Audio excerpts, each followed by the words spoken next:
Trovandomi nella soffitta di mia nonna, vedendo l'antica riproduzione di un quadro d'autore, con la mente entrando in essa vivo quella tempesta,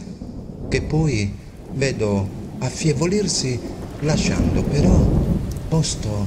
alla pioggia. Mentre piove, il rumore di quelle gocce, chissà perché, mi porta a ricordare. Istintivamente vedo nel paesaggio di quel giardino in un fine autunno dopo la pioggia un lontano puntino e nel visualizzarlo noto che è una signora fisicamente malmessa, da me vista tempo fa, e siccome sono sempre stato sensibile verso chi soffre e notando verso queste persone l'indifferenza dei più ed essendo da poco anch'io piuttosto malmesso, mi è spontaneo raccontare questa storia.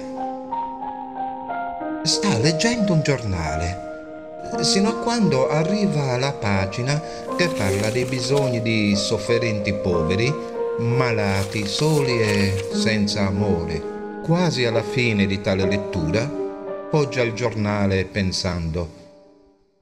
Sì, bisogna che io faccia qualcosa per questa gente. Come me, non voglio che i loro sogni siano cose da sogno,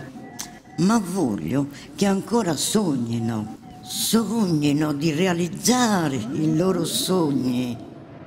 E nel pensare ciò dirige le sue mani verso due stampelle che stanno ai suoi lati e con fatica si alza e in quel paesaggio prende a lungo camminare dirigendosi verso una lontana costruzione bella come un quadro dove c'è un grande orologio senza però le lancette e sotto il quale una scritta dicente Casa dei Sogni. Lei e quella casa si vedono sempre più piccoli come lontani ricordi di sbiaditi racconti, sino a scomparire come la stessa vita.